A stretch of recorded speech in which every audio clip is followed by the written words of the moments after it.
তব কথামৃতং তপ্ত জীবনং কবিভিড়িতং কলমশাপহং শ্রবণমঙ্গলম শ্রীমদাততং ভুবি গৃহন্তি যে ভুরিদা জনা। নমস্কার, অমৃতবাণী চ্যানেলে আপনাদের সকলকে স্বাগত।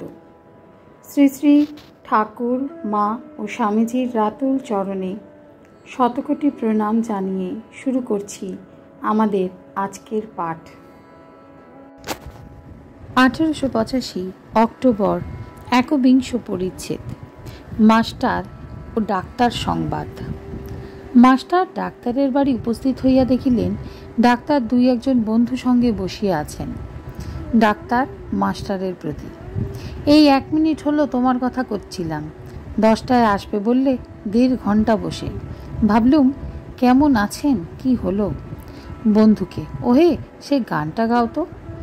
বন্ধু গাহিতেছেন, করো তাঁর নাম গান যতদিন দেহে রহে প্রাণ, যার মহিমা জ্বলন্ত জ্যোতি জগত করে হে আলো, স্রোত বহে প্রেম ও পীযূষ বাড়ি, সকল জীব ও সুখকারী হে, করুণা সরিয়ে তনু হয় পুলকিত, বাক্যে বলিতে কি পারি, যার প্রসাদে এক মুহূর্তে সকল শোক অপসারী হে, উচ্চে নিচে দেশ দেশান্তে জলগর্ভে কি আকাশে, অন্ত কোথা তার, অন্ত কোথা তার, এই সবে সদা জিজ্ঞাসে হে, চেতন নিকেতন পরশ রতন, সেই নয়ন অনিমেষ নিরঞ্জন, সেই যার দর্শনে নাহি রহে দুঃখ লেশ হে।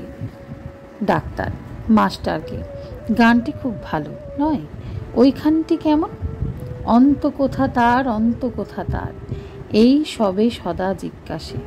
মাস্টার, হ্যাঁ ওখানটি বড় চমৎকার, খুব অনন্তের ভাব। ডাক্তার সস্নেহে, অনেক বেলা হয়েছে, তুমি খেয়েছো তো? আমার 10টার মধ্যে খাওয়া হয়ে যায়, তারপর আমি ডাক্তারি করতে বেরোই, না খেয়ে বেরোলে অসুখ করে। ওহে একদিন তোমাদের খাওয়াবো মনে করেছি। মাস্টার, তা বেশ তো মহাশয়। বা ডাক্তার, আচ্ছা এখানে না সেখানে, তোমরা যা বলো। মাস্টার, মহাশয় এইখানেই হোক আর সেইখানেই হোক, সকলে আহ্লাদ করে খাবো। এইবার মা কালীর কথা হইতেছে। ডাক্তার, কালী তো একজন সাঁওতালি মাগি। মাস্টারের উচ্চ হাস্য। মাস্টার, ও কথা কোথায় আছে? ডাক্তার, শুনেছি এইরকম। মাস্টারের হাস্য। পূর্বদিন শ্রীযুক্ত বিজয়কৃষ্ণ অন্যান্য ভক্তের ভাব সমাধি হইয়াছিল, ডাক্তারও উপস্থিত ছিলেন, সেই কথা হইতেছে। ডাক্তার, ভাব তো দেখলুম, বেশি ভাব কি ভালো? মাস্টার, পরমহংসদেব বলেন যে ঈশ্বর চিন্তা করে যে ভাব হয় তা বেশি হলে কোনো ক্ষতি হয় না। তিনি বলেন যে মনির জ্যোতিতে আলো হয় আর শরীর স্নিগ্ধ হয়, কিন্তু গা পুড়ে যায় না। ডাক্তার, মনির জ্যোতি, ও যে রিফ্লেক্টেড লাইট।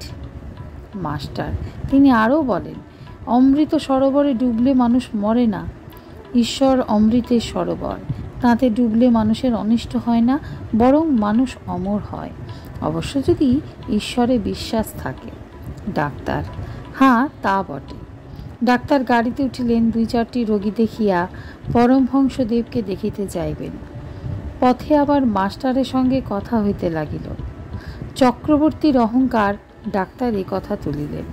মাস্টার, পরমহংস দেবের কাছে তার যাওয়া আসা আছে, অহংকার যদি থাকে কিছুদিনের মধ্যে আর থাকবে না, তার কাছে বসলে জীবের অহংকার পলায়ন করে, অহংকার চূর্ণ হয়। ওখানে অহংকার নাই কি? না, তাই নিরহংকারের নিকট আসলে অহংকার পালিয়ে যায়। দেখুন বিদ্যাসাগর মহাশয় অত বড় লোক, কত বিনয় আর নম্রতা দেখিয়েছেন। পরমহংসদেব তাঁকে দেখতে গিয়েছিলেন বাদুরবাগানের বাড়িতে। যখন বিদায় লন রাত তখন 9টা। বিদ্যাসাগর লাইব্রেরি ঘর থেকে বরাবর সঙ্গে সঙ্গে নিজে একবার বাতি ধরে এসে গাড়িতে তুলে দিলেন আর বিদায়ের সময় হাত জোর করে রহিলেন। ডাক্তার, আচ্ছা এর বিষয়ে বিদ্যাসাগর মহাশয়ের কি মত?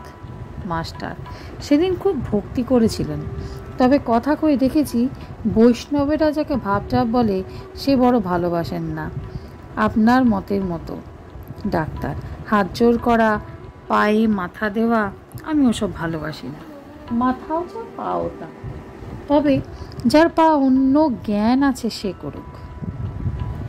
মাস্টার, আপনি ভাবটা ভালোবাসেন না। পরমহংসদেব আপনাকে গম্ভীরাত্মা মাঝে মাঝে বলেন, বোধহয় মনে আছে। তিনি কাল আপনাকে বলেছিলেন যে ডোবাতে হাতি নামলে জল তোলপাড় হয়, কিন্তু সায়ের দিঘি বড়, তাতে হাতি নামলে জল নড়েও না।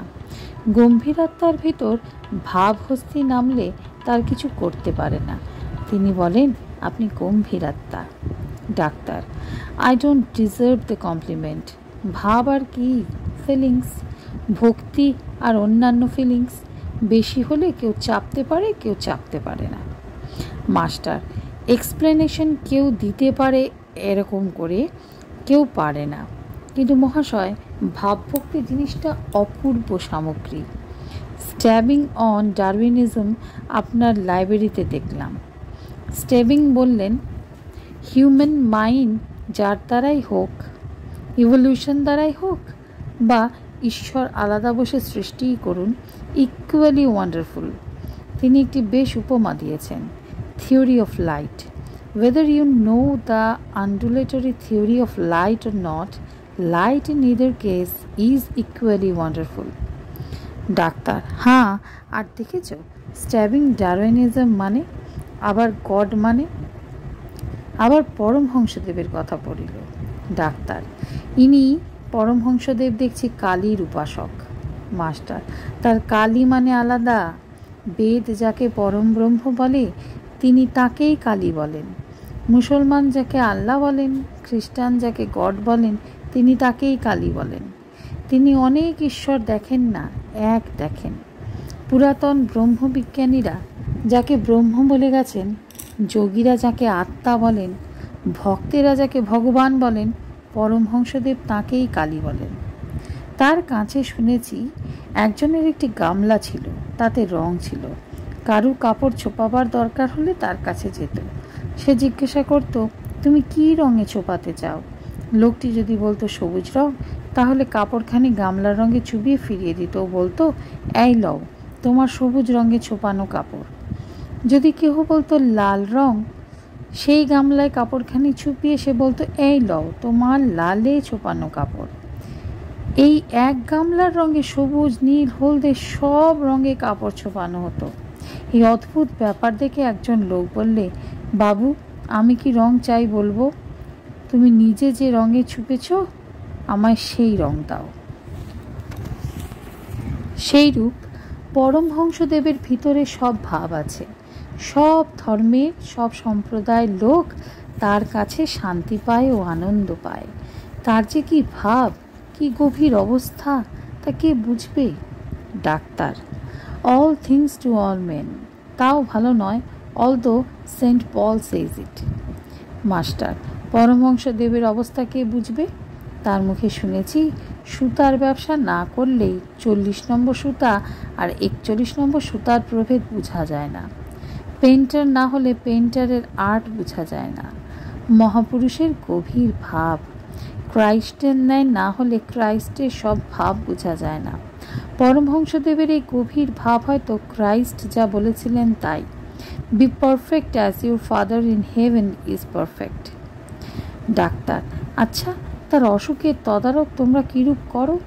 মাস্টার, আপাতত প্রত্যহ একজন সুপারিনটেন্ডেন্ট করেন যাদের বয়স বেশি। কোনোদিনও গিরিশবাবু, কোনোদিনও রামবাবু, কোনোদিনও বলরামবাবু, কোনোদিনও সুরেশবাবু, কোনোদিনও নবগোপাল, কোনোদিনও কালীবাবু, এই রকম। আজকের পাঠ এ পর্যন্তই। নমস্কার। কথামৃতে সুধাধারার সাথে শ্রী শ্রী ঠাকুর, মা ও স্বামীজির অনুত্থানের জন্য চ্যানেলটি সাবস্ক্রাইব করুন।